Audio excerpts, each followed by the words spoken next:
الحمد لله وكفى وسلام على عباده الذين اصطفى أما بعد فأعوذ بالله من الشيطان الرجيم بسم الله الرحمن الرحيم والذين لا يدعون مع الله إلها آخر ولا يقتلون النفس التي حرم الله إلا بالحق ولا يزنون ومن يفعل ذلك يلقى آثاما يضاعف له العذاب يوم القيامة ويخلد فيه مهانا إلا من تاب وآمن وعمل عملا صالحا فأولئك يبدل الله سيئاتهم حسنات وكان الله غفورا رحيما صدق اللہ العظیم۔ میرے محترم دوستو، میرے بھائیوں، گزشتہ کئی اتواروں سے سورۃ الفرقان کے آخری رکوع کا بیان چل رہا ہے، جس میں اللہ جل جلالہ نے اپنے خاص اور مخصوص بندوں کی صفات بیان فرمائی ہیں۔ ان میں سے 7 صفات کا بیان گزر چکا ہے کہ اللہ کے خاص بندے وہ ہیں جن میں عبدیت ہو، جن میں شفقت اور رحمت ہو، اور جن کی چال عاجزانہ متواضعانہ ہو، یمشون علی الارض ہونا، اور جن کی گفتار بھی سلیقہ مندانہ ہو، وَإِذَا خَاطَبَهُمُ الْجَاهِلُونَ قَالُوا سَلَامًا، جو ادھر ادھر کی باتوں میں، فضول باتوں میں الجھتے نہ ہوں، سلامتی کی بات کرتے ہوں، اور ان کی راتیں اللہ کی بارگاہ میں کبھی سجدہ کرتے ہوئے، کبھی رکوع کرتے ہوئے، کبھی قیام میں ان کی راتیں گزرتی ہوں، آہوں میں، سسکیوں میں، مناجات میں۔ اور چھٹی صفت اللہ تعالیٰ نے بیان فرمائی، والذین یقولون ربنا اصرف عنا عذاب جہنم ان عذابها کان غراما، کہ ہر وقت ان کو آخرت کی ناکامی سے بچنے کی فکر ان پر سوار رہتی ہو کہ کسی طریقے سے اپنے آپ کو آخرت کی ناکامی سے بچائیں۔ اور 7واں وصف اللہ تعالیٰ نے بیان فرمایا، جس کا ذکر پچھلے درس میں ہوا، والذین اذا انفقوا لم یسرفوا ولم یقتروا وکان بین ذلک قواما، کہ وہ خرچ میں بھی معتدل رہتے ہیں، اعتدال کے ساتھ خرچ کرتے ہیں، اور ان کی پوری زندگی غلو سے محفوظ ہوتی ہے، افراط سے بچی ہوئی ہوتی ہے، تفریط سے بھی بچی ہوئی ہوتی ہے، ہر چیز کو اس کا مطلوبہ حق دیتے ہیں، نہ بڑھاتے ہیں نہ گھٹاتے ہیں۔ یہ 7 صفات اللہ تعالیٰ نے ان آیات کریمہ میں بیان فرمائی۔ یہ 7 صفات وہ ہیں جن کا تعلق کرنے سے ہے کہ غلام بنو اور عاجزی اختیار کرو، راتوں کو اٹھ کر اللہ کی بندگی کرو، آخرت کی فکر کرو، خرچ اعتدال سے کرو۔ اس کا تعلق کرنے سے ہے، مثبت امور۔ اب آگے اللہ تعالیٰ نے کچھ ایسی چیزوں کو بیان فرمایا جس سے بچنا ضروری ہے۔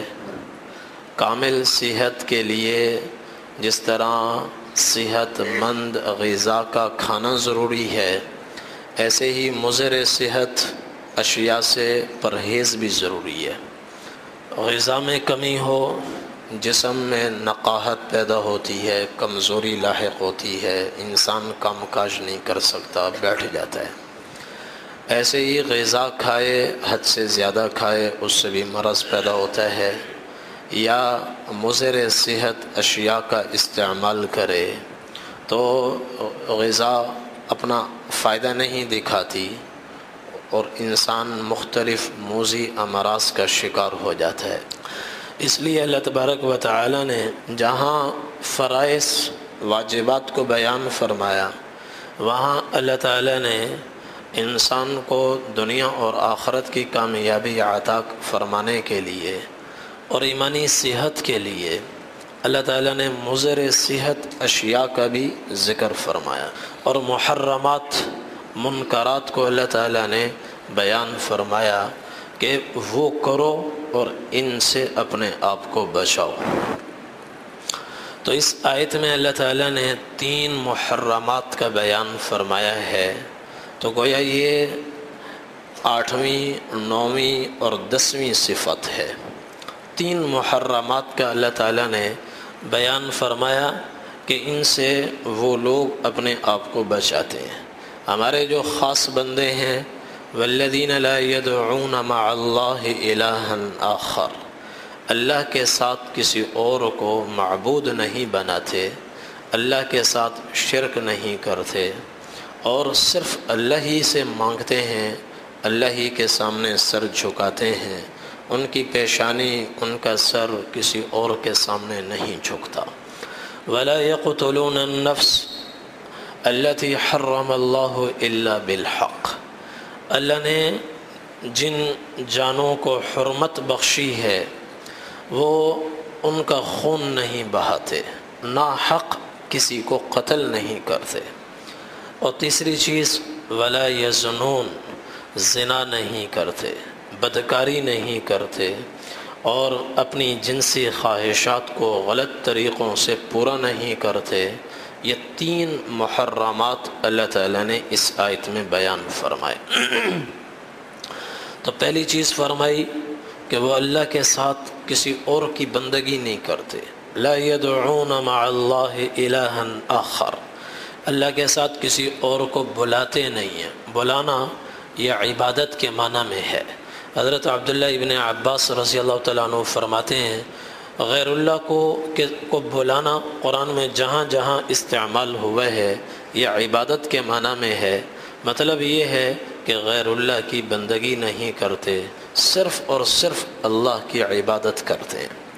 توحید وہ بنیادی اور مرکزی عمل ہے جو تمام اعمال میں سب سے بڑا عمل ہے، اور اصل الایمان ہے، تو ایمان کی بنیاد ہے۔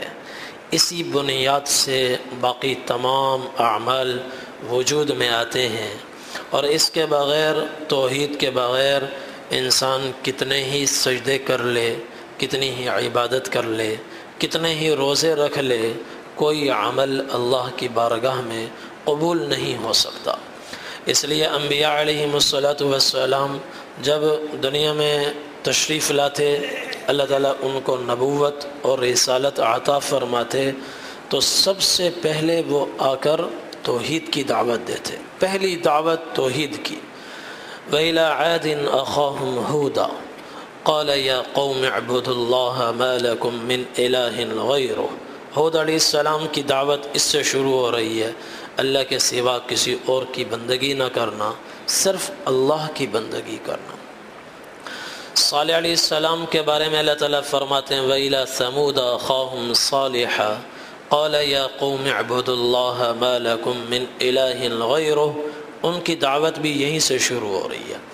وَإِلَىٰ مَدْيَنَ أَخَاهُمْ شُعَيْبًا فَقَالَ يَا قَوْمِ اعْبُدُوا اللَّهَ مَا لَكُم مِّنْ إِلَٰهٍ غَيْرُهُ، شعیب علیہ السلام کی دعوت بھی اسی سے شروع ہو رہی ہے کہ اللہ کے سوا کوئی اور معبود نہیں ہے، وہ اپنی ذات میں بھی اکیلا ہے، صفات میں بھی اکیلا ہے۔ حضرت عیسیٰ علیہ السلام اپنی قوم کو دعوت دیتے ہیں اور ان سے فرماتے ہیں کہ اپنے آپ کو شرک سے بچاؤ۔ انہ من یشرک باللہ فقد حرم اللہ علیہ الجنہ ومأواہ النار، جس نے اپنے آپ کو شرک میں پھنسا دیا تو اللہ پاک نے اس کے اوپر جنت حرام کر دی، جنت کے دروازے اس کے لیے ہمیشہ کے لیے بند ہو گئے، کامیابیوں کے دروازے اس کے لیے ہمیشہ کے لیے بند ہو گئے۔ جو شرک میں پھنسا اور شرک پہ مرا وہ ہمیشہ کے لیے ناکام ہو گیا، اور اس کا ٹھکانہ جہنم ہے۔ اور اللہ تعالیٰ قرآن کریم میں ارشاد فرماتے ہیں ان اللہ لا یغفر ان یشرک بہ ویغفر ما دون ذلک لمن یشاء، مشرک کو اللہ تعالیٰ کسی صورت میں معاف نہیں فرمائیں گے، اس کے علاوہ جسے چاہیں گے اپنے فضل سے معاف فرما دیں گے۔ تو مشرک کی بخشش نہیں ہے۔ تو توحید وہ عمل ہے جس کی دعوت حضرت آدم علیہ السلام سے لے کر حضور پاک صلی اللہ علیہ وسلم تک ہر نبی نے دی ہے، اور ان کی دعوت کی ابتدا ہی اسی توحید سے ہوئی ہے کہ لا الہ الا اللہ، اللہ کے سوا کوئی معبود نہیں، اللہ کے سوا کوئی معبود نہیں، لیس کمثلہ شیء، نہ اس کی ذات میں اس کے برابر کوئی ہے، نہ صفات میں اس جیسا کوئی ہے، نہ ذات میں اس جیسا کوئی ہے، نہ صفات میں اس جیسا کوئی ہے۔ حضرت لقمان علیہ السلام اپنے بیٹے کو نصیحت فرماتے ہیں، بیٹے نے بولنا شروع کیا تو اس کو فوراً ہی سمجھایا، لا تشرک باللہ ان الشرک لظلم عظیم، بیٹے کبھی شرک نہ کرنا، شرک نہ کرنا، شرک بہت ہی، مشرک آدمی بڑے درجے کا ظالم ہے اور شرک بہت بڑا ظلم ہے۔ تو تمام انبیاء علیہم السلام اس کی دعوت دے رہے ہیں، اور اس کے بغیر کوئی عمل اللہ کی بارگاہ میں قبول نہیں ہو رہا۔ من عمل صالحا من ذکر او انثى وهو مؤمن فاولئک يدخلون الجنہ یرزقون فیہا بغیر حساب، فرمایا جو کوئی نیک عمل کرے، مرد ہو عورت ہو، اچھا عمل کرے، نیک عمل کرے، ساتھ میں شرط لگئی وہو مؤمن، بشرط ہے کہ وہ مومن بھی ہو، مومن بھی ہو، فاولئک یدخلون الجنہ یرزقون فیہا بغیر حساب، یہ آدمی جنت میں داخل ہوگا اور بغیر حساب کتاب کے اللہ تعالیٰ اس کو اجر و ثواب عطا فرمائیں گے۔ ایک اور جگہ اللہ تعالیٰ نے عمل کے مقبول ہونے کی 4 شرطیں بیان فرمائی، ومن اراد الآخرہ وسعى لها سعیها وهو مؤمن فاولئک کان سعیهم مشکورا۔ پہلی شرط فرمائی اراد الآخرہ، عمل کی نیت آخرت بنانا ہو، یعنی اخلاص ہو، عمل سے نیت آخرت بنانا ہو یعنی اخلاص ہو۔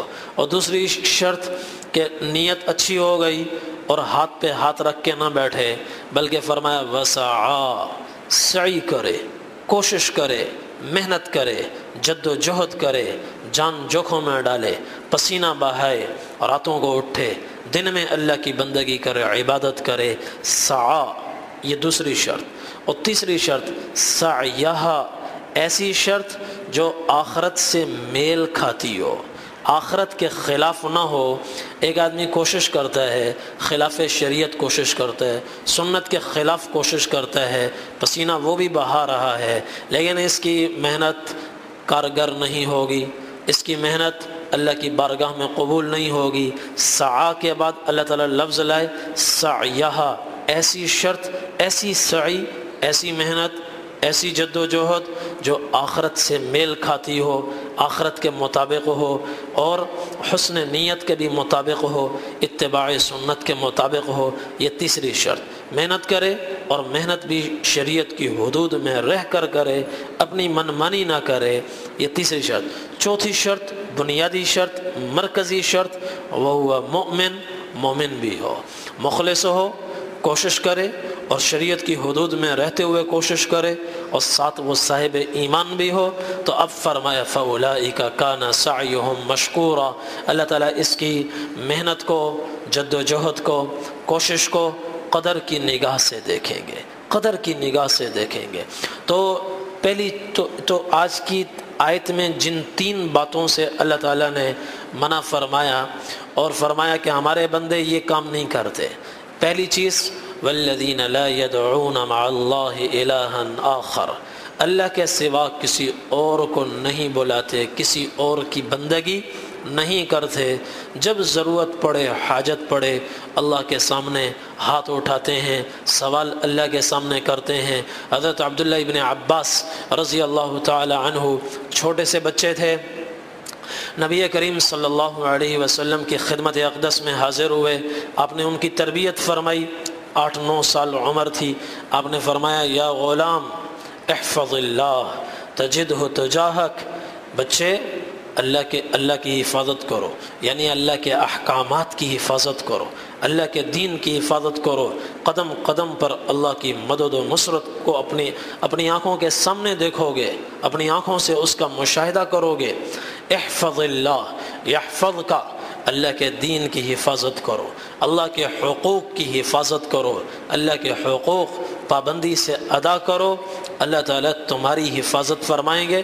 اللہ کے حقوق کو ضائع نہ کرو، اللہ تمہیں ضائع ہونے سے محفوظ فرمائیں گے۔ اور پھر فرمایا وَإِذَا سَأَلْتَ فَاسْأَلِ اللَّهِ، اگر کچھ مانگنا ہو اللہ سے مانگو۔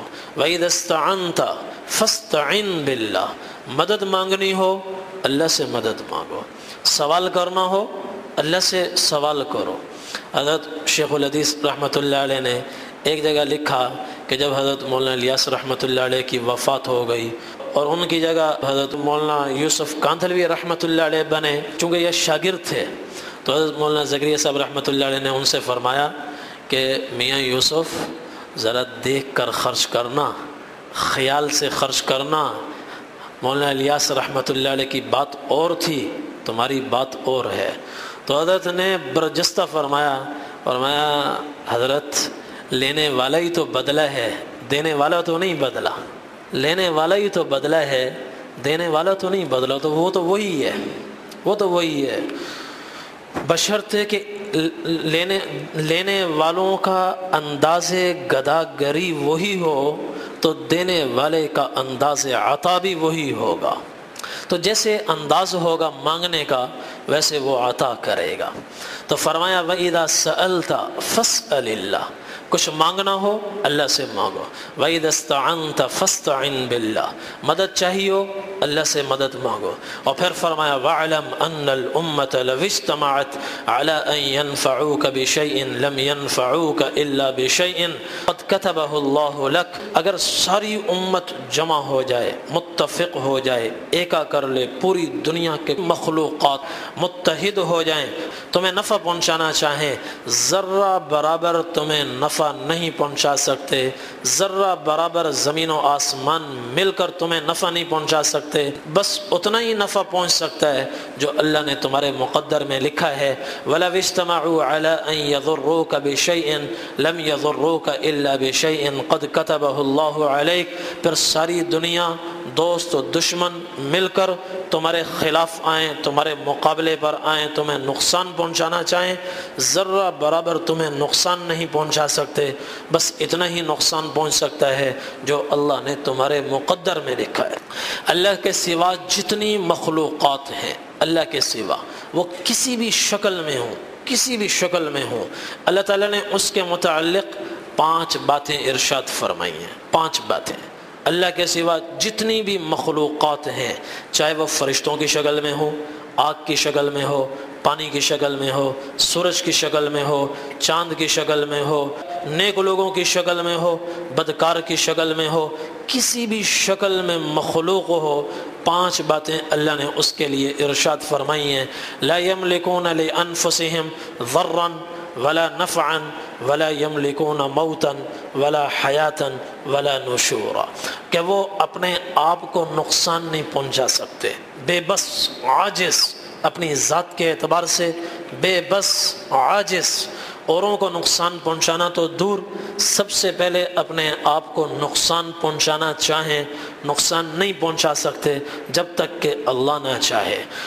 ولا نفعا، اپنے آپ کو نفع پہنچانا چاہیں، نفع نہیں پہنچا سکتے جب تک اللہ نہ چاہے۔ ولا یملکون موتا، کسی کو مارنا چاہیں، جان لینا چاہیں، اس کی جان نہیں لے سکتے جب تک اللہ نہ چاہے۔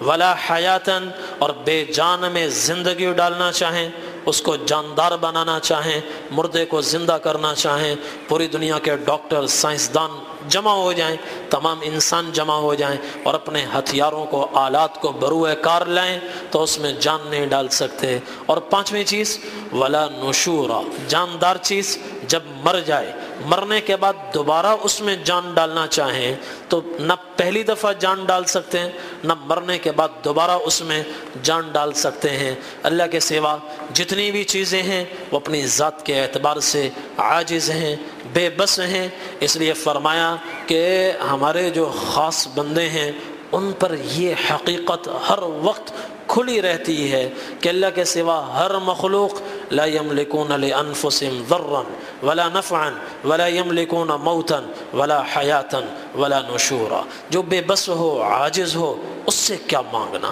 اس سے کیا مانگنا؟ وہ اپنے آپ کو نفع نہیں پہنچا سکتا، اپنے آپ کو نقصان نہیں پہنچا سکتا، وہ زندگی کا مالک نہیں، موت کا مالک نہیں، موت کے بعد دوبارہ زندگی دینے کا مالک نہیں، تو اس کے سامنے کیا ہاتھ پھیلائیں؟ اس سے مانگیں جس کے خزانے کبھی ختم نہیں ہوتے. تو فرمایا کہ ہمارے بندوں پر یہ حقیقت ہر وقت کھلی رہتی ہے اور وہ ہر وقت اللہ کو بلاتے ہیں، اللہ کے سامنے اپنی ضرورت حاجت بیان کرتے ہیں، اللہ کے سوا کسی اور کے سامنے نہ سر جھکاتے ہیں، نہ اس کی عبادت کرتے ہیں، نہ شرک میں مبتلا ہوتے ہیں. اور حضور صلی اللہ علیہ وسلم نے ارشاد فرمایا سنتان موجبتان، دو باتیں ایسی ہیں کہ ان کے کرنے پر ان کا اثر لازم ہو جاتا ہے، واجب ہو جاتا ہے. دو باتیں ایسی ہیں جن کا اثر لازم ہے، ضروری ہے. جیسے آگ کسی چیز کو لگے گی جلائے گی، آگ کاغذ کو لگے گی جلائے گی، جلائے بغیر آگ رہ نہیں سکتی.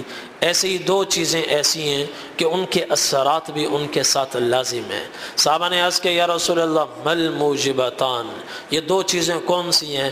آپ نے فرمایا من مات لا یشرک باللہ شیئا دخل الجنہ ومن مات یشرک باللہ شیئا دخل النار.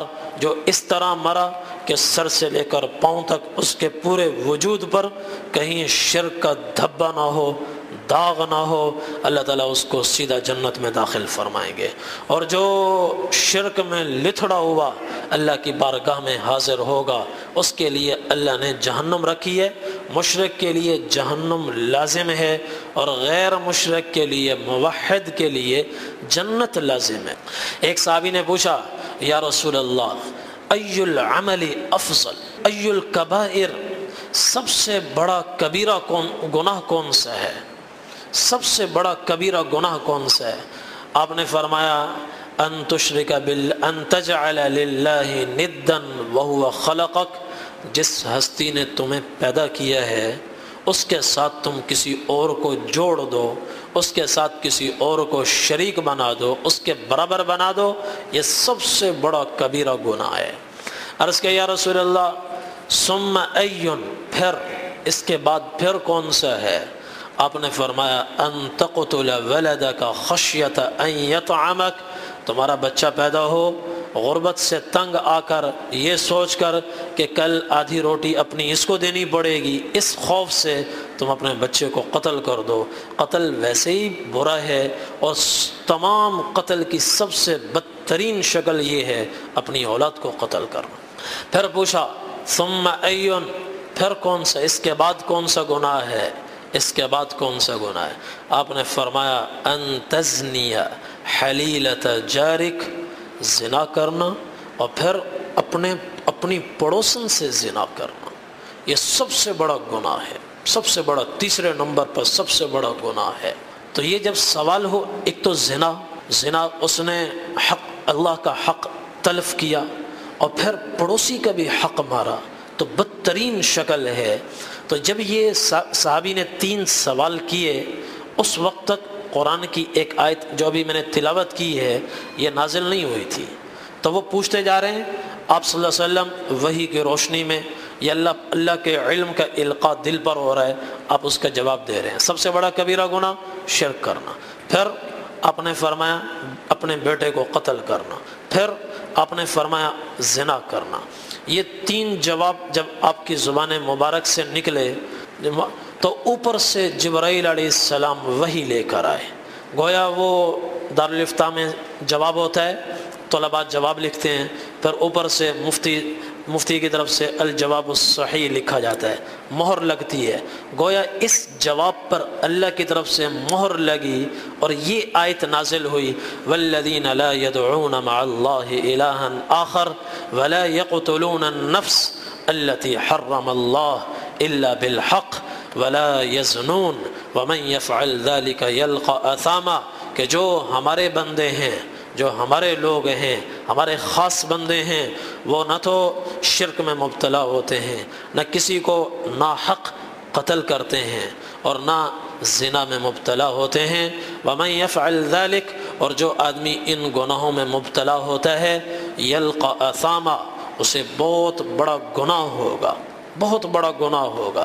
يُضَاعَفْ لَهُ الْعَذَابُ يَوْمَ الْقِيَامَةِ وَيَخْلُدْ فِيهِ مُهَانًا، اور وہ جہنم میں پڑا رہے گا، ذلیل و خوار ہو کے پڑا رہے گا، اور اس کا عذاب دگنا تگنا کیا جائے گا، ہر وقت بڑھایا جائے گا۔ اور ایک حدیث میں نبی کریم صلی اللہ علیہ وسلم نے ارشاد فرمایا، اجتنبوا السبع الموبقات، ان 7 بڑے بڑے گناہوں سے بچو جو آدمی کو تباہ کر دیتے ہیں۔ موبقات، موبق کا معنی ہوتا ہے تباہ کر دینا، ختم کر دینا، جلا دینا۔ 7 گناہوں سے بچو جو انسان کو جلا دیتے ہیں، تباہ کر دیتے ہیں۔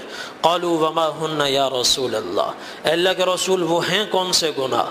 نبی کریم صلی اللہ علیہ وسلم نے ارشاد فرمایا، الشرک باللہ، ایک تو اللہ کے ساتھ کسی کو شریک ٹھہرانا، والسحر، جادو کرنا، جادو ٹونے میں مبتلا ہونا، جادو کرنا، اور تیسرا وقتل النفس التي حرم اللہ الا بالحق، کسی کو ناحق قتل کرنا، وَأَكْلُ الرِّبَا، سود کھانا، وَأَكْلُ مَالِ الْيَتِيمِ، یتیموں کا مال ہڑپ کر جانا، وَالتَّوَلِّي يَوْمَ الزَّحْفِ، میدان کارزار میں چلتی ہوئی لڑائی میں پیچھے بھاگنا، جان بچانے کے لیے میدان چھوڑ کر بھاگنا کبیرہ گناہ ہے۔ اور 7واں آپ نے فرمایا، وَقَذْفُ الْمُحْصِنَاتِ الْمُؤْمِنَاتِ الْغَافِلَاتِ، پاک دامن عورتوں پر تہمت لگانا زنا کی، جن بیچاریوں کو پتہ ہی نہیں ہے زنا کا، گناہ کا پتہ ہی نہیں ہے، ان کے اوپر پیچھے سے تہمت لگا دینا۔ آپ نے فرمایا یہ 7 گناہ ایسے ہیں جو انسان کو تباہ کر دیتے ہیں، ہلاک کر دیتے ہیں۔ حضرت معاذ بن جبل رضی اللہ تعالی عنہ فرماتے ہیں، اوصانی رسول اللہ صلی اللہ علیہ وسلم ب10 کلمات، نبی کریم صلی اللہ علیہ وسلم نے مجھے 10 باتوں کی وصیت فرمائی، 10 باتوں کی وصیت فرمائی۔ آپ نے کیا فرمایا؟ آپ نے فرمایا پہلی بات، لا تشرک باللہ شیئا، کبھی شرک نہ کرنا، وَإِن قُتِلْتَ وَحُرِّقْتَ، چاہے تمہیں سولی پر چڑھا دیں، تمہارا سر قلم کر دیں، یا تمہیں دہکتی ہوئی آگ میں ڈال دیں، تمہیں قتل کر دیں، گولی سے تمہیں اڑا دیں، یا تمہیں بھڑکتی ہوئی آگ میں ڈال دیں، آگ میں جل جانا، قتل ہو جانا، سر قلم کروا لینا، لیکن شرک نہ کرنا۔ حضرت ابو ذر رضی اللہ تعالیٰ عنہ کو بھی آپ نے یہ نصیحت فرمائی، لیکن اس کے الفاظ تھوڑے سے اور ہیں۔ آپ نے ان سے فرمایا کبھی شرک نہ کرنا، وَإِن قُطِعْتَ، چاہے تمہارے جسم کے ٹکڑے ٹکڑے ہو جائیں، قطعت کا معنی ہوتا ہے ٹکڑے ٹکڑے ہو جائیں، اور ایک روایت میں لفظ قطعت جس کا معنی ہے تمہارے 100 ٹکڑے ہو جائیں، بے حد و حساب تمہارے ٹکڑے ہو جائیں، اور چاہے تمہیں زندہ جلا دیا جائے، جل جانا، جسم کے 100 ٹکڑے کروا لینا، لیکن کبھی شرک نہ کرنا۔ حضرت معاذ سے فرمایا شرک نہ کرنا، وَلَا تَعُقَّنَّ وَالِدَيْكَ وَإِنْ أَمَرَاكَ أَن تَخْرُجَ مِنْ أَهْلِكَ وَمَالِكَ، اور کبھی ماں باپ کی نافرمانی نہ کرنا، ماں باپ کی نافرمانی نہ کرنا، ان کے حکم کے سامنے سر جھکانا۔ اور تیسری چیز، وَلَا تَتْرُكَنَّ صَلَاةً مَكْتُوبَةً مُتَعَمِّدًا، کبھی فرض نماز جان بوجھ کر نہ چھوڑنا، فَإِنَّهُ مَنْ تَرَكَ صَلَاةً مَكْتُوبَةً مُتَعَمِّدًا فَقَدْ بَرِئَتْ مِنْهُ ذِمَّةُ اللَّهِ، جو آدمی فرض نماز جان بوجھ کر چھوڑتا ہے وہ اللہ کے امان سے نکل جاتا ہے، اللہ پاک اس سے بری ہو جاتے ہیں، اور اپنی حفاظت میں اللہ اس کو نہیں رکھتے۔ 5 وقت جو با جماعت نماز ادا کرتا ہے اللہ کے حفظ و امان میں رہتا ہے۔ اور چوتھی چیز فرمائی، وَلَا تَشْرَبَنَّ خَمْرًا، کبھی شراب نہ پینا، ایک قطرہ اس کا منہ کو نہ لگانا، فَإِنَّهُ رَأْسُ كُلِّ مَعْصِيَةٍ، شراب ہر برائی کی جڑ ہے، ہر برائی کی جڑ ہے۔ شراب منہ میں جاتی ہے، اس کا سیدھا وار عقل پہ ہوتا ہے، عقل انسان کی مفلوج ہو جاتی ہے، اور پھر اس کو حلال حرام کی کوئی تمیز نہیں رہتی، اپنے پرائے کی اس کو تمیز نہیں رہتی، اور تمام برائیوں کے دروازے اس کے لیے کھل جاتے ہیں، اور کوئی چیز اس کو گناہ سے روکنے والی نہیں ہوتی۔ عقل ہی روکتی ہے تو عقل پر سیدھا شراب کا وار ہوتا ہے۔ اس لیے آپ نے فرمایا ہر برائی کی جڑ ہے یہ ام الخبائث ہے۔ اور پانچویں چیز فرمائی وَإِيَّاكَ وَالْمَعْصِيَةَ، ہر قسم کے چھوٹے بڑے گناہ سے اپنے آپ کو بچانا، ہر قسم کے چھوٹے بڑے گناہ سے اپنے آپ کو بچانا۔ چھٹی چیز وَإِيَّاكَ وَالْفِرَارَ مِنَ الزَّحْفِ، میدان چھوڑ کر کبھی مت بھاگنا، آخر دم تک لڑتے رہنا، میدان چھوڑ کر نہ بھاگنا۔ اور ساتویں چیز فرمائی وَإِذَا أَصَابَ النَّاسَ مَوْتٌ وَأَنْتَ فِيهِمْ فَاثْبُتْ، جہاں کہیں طاعون کی وبا پھیلے اور دھڑ دھڑ لوگ مر رہے ہوں تو شہر سے باہر مت نکلنا، جب تک اللہ کی طرف سے کوئی فیصلہ نہ ہو جائے اس شہر میں رہنا۔ جہاں طاعون کی وبا پھیلے تو حکم یہ ہے باہر والے باہر رہیں، اندر والے اندر رہیں، باہر والے شہر میں داخل نہ ہوں اور اندر والے باہر نہ جائیں، یہ حکم ہے۔ تو آپ نے فرمایا جہاں طاعون کی وبا پھیلے وہیں پھر انتظار کرنا، تمہارے ساتھ کیا ہوتا ہے اللہ کی تقدیر کا انتظار کرنا، وہیں رہنا۔ اور آٹھویں چیز آپ نے فرمایا کہ وَأَنفِقْ عَلَىٰ عِيَالِكَ مِن طَوْلِكَ، اپنی حیثیت کے مطابق اپنے بیوی بچوں پہ خرچ کرتے رہنا۔ فقیر ہو تو فقیروں کی طرح، درمیانے ہو تو درمیانے درجے کا خرچ، امیر ہو تو امیروں جیسا خرچ۔ یہ نہیں کہ وہ تو نکاح فارم میں ہم نے 5000 لکھوائے تھے لہذا اب یہ 100 سال تک 5000 ہی چلیں گے، نہیں۔ قرآن میں علی الموسع قدرہ وعلی المقتر قدرہ، شوہر پر بیوی کا خرچہ لازم ہے، بچوں کا خرچہ ضروری ہے اپنی حیثیت کے مطابق۔ مالدار ہو تو مالداروں جیسا خرچہ دو، فقیر ہو تو فقیروں جیسا خرچہ دو۔ تو فرمایا وَأَنفِقْ عَلَىٰ عِيَالِكَ مِن طَوْلِكَ، طول کا معنی ہوتا ہے اپنی حیثیت کے مطابق اپنے بیوی بچوں پہ خرچ کرو۔ اور نویں صفت اور نواں حکم، نویں وصیت نبی کریم صلی اللہ علیہ وسلم نے یہ بیان فرمائی وَلَا تَرْفَعْ عَنْهُمْ عَصَاكَ أَدَبًا، ادب سکھلانے کے لیے کبھی لاٹھی ان کو کبھی کبھی دکھلاتے رہنا، اور لاٹھی ان سے ہٹانا مت۔ یہ نہیں فرمایا کہ اس کو بہت زیادہ مارو، مارنے کا حکم نہیں فرمایا، بلکہ فرمایا لاٹھی مت ہٹانا، یعنی ان کو ڈراتے رہو، دھمکاتے رہو، تنبیہ وقتاً فوقتاً کرتے رہو تاکہ ان کی اچھی نشو و نما ہو، اچھی تربیت ہو۔ اور 10ویں بات فرمائی وَأَخِفْهُمْ فِي اللَّهِ، انہیں اللہ کی پکڑ سے ڈراتے رہو، ان کے دلوں میں، بچوں کے دلوں میں اللہ کا خوف بیٹھاؤ، اللہ کی خشیت بیٹھاؤ، اور انہیں اللہ کی ہیبت ان کے دلوں میں بیٹھاؤ، آخرت کے واقعات ان کو سناؤ، موت کے بعد کی زندگی کہ ان کے لیے ان کو تیار کرو، موت کے بعد کی زندگی کے واقعات ان کو سناؤ تاکہ ان کے دلوں میں اللہ کا خوف پیدا ہو۔ تو اللہ تبارک و تعالی ہم سب کو توفیق عمل نصیب فرمائے۔ باقی انشاءاللہ اسی سے متعلق 2 باتیں اور ہیں، قتل نفس اور زنا، انشاءاللہ اس کا بیان اس سے اگلی اتوار کو ہوگا۔ آئندہ اتوار میں 2 اپریل کو ہمارے ہاں جامعہ حمادیہ میں ختم بخاری کی تقریب ہے اور حفظ قرآن کریم کی تقریب ہے، اس لیے آئندہ اتوار میں درس نہیں ہوگا، بیان نہیں ہوگا، تو اس سے آئندہ اتوار میں انشاءاللہ بیان ہوگا۔ اللہ تعالی عمل کرنے کی توفیق عطا فرمائے۔